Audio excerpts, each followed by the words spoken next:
से नहीं मांग रहे, अगर दोगे तो प्यार से लेके, नहीं तो छीन लेना हमें भी आता है।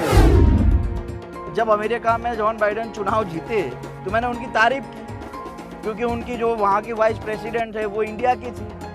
तो क्या मैं जॉन बाइडेन की पार्टी में घुसने वाला हूँ? आपका दुश्मन अगर कोई है और उसकी एक दो चीज आपको समझने लायक है, उसकी बातों को, उस चीज को आपको उतारना चाहिए, तो उसमें उसकी तारीफ करना गुनाह थोड़ी ना। तो आपने मुझे वर्किंग प्रेसिडेंट बनाया है तो उसकी कोई जिम्मेवारी तो तय होनी चाहिए ना। सिर्फ लॉलीपॉप जैसा पकड़ा दोगे, बीजा तुझे ये दे दिया, लेकिन उस लॉलीपॉप को खाने का भी मौका नहीं दोगे तो क्या मतलब। गुजरात में इस साल के आखिर में विधानसभा चुनाव होने वाले हैं, लेकिन सियासी सरगर्मियां भी तेज हैं और राजनीतिक दल अपने अपने समीकरण बिठाने में जुटे हुए हैं।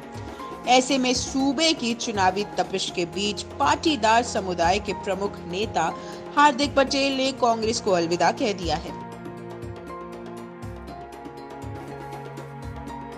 गुजरात के सामाजिक समीकरण के लिहाज से हार्दिक का कांग्रेस छोड़ना बीजेपी के लिए एक बड़ा विकेट है, लेकिन सवाल ये उठता है कि आखिर हार्दिक पटेल ने पार्टी छोड़ी क्यों और उनके जाने से पार्टी को किस तरह से नुकसान झेलना पड़ सकता है।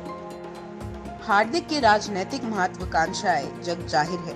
ऐसे में हार्दिक इस बात को लेकर भी नाराज चल रहे थे कि वे जिस कद के नेता है, उन्हें गुजरात कांग्रेस के वरिष्ठ नेता उस तरह की सियासी अहमियत नहीं देते हैं।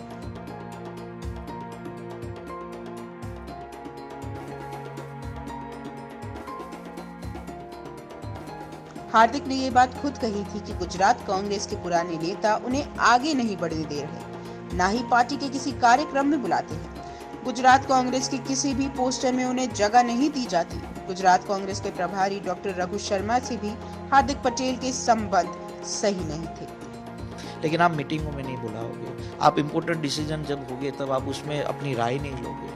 तो आपने मुझे वर्किंग प्रेसिडेंट बनाया है तो उसकी कोई जिम्मेवारी तो तय होनी चाहिए ना। सिर्फ लॉलीपॉप जैसा पकड़ा दोगे, बीजा तुझे ये दे दिया, लेकिन उस लॉलीपॉप को खाने का भी मौका नहीं दोगे तो क्या मतलब। इसके चलते वे खुद को पार्टी में अकेला महसूस करते थे।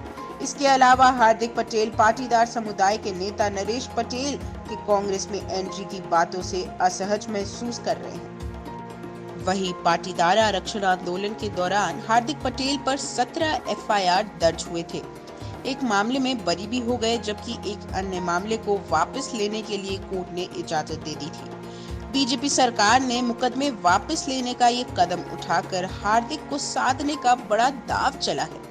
हार्दिक ने अपने इस्तीफे में हिंदुत्व और राष्ट्रवाद की लाइन खींचकर अपने भविष्य की सियासी राह तय कर दी है। इस बीच एक सवाल ये उठता है कि हार्दिक के पार्टी छोड़ने से कांग्रेस का क्या नफा नुकसान हो सकता है।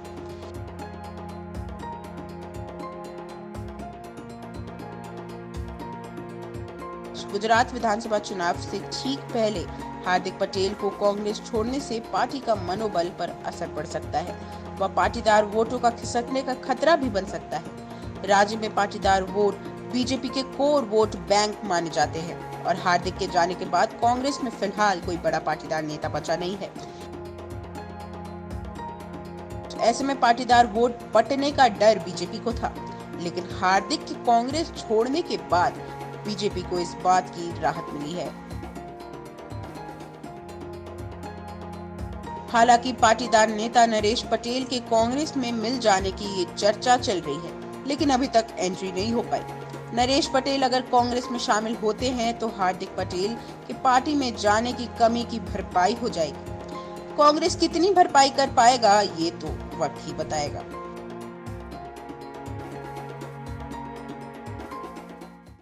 और आप हमसे जुड़े रहने के लिए सब्सक्राइब करें YouTube पर, फॉलो करें Twitter पर और लाइक करें Facebook पर। और ज्यादा जानकारी के लिए आपको टाइप करना होगा सिर्फ न्यूज़ नशा।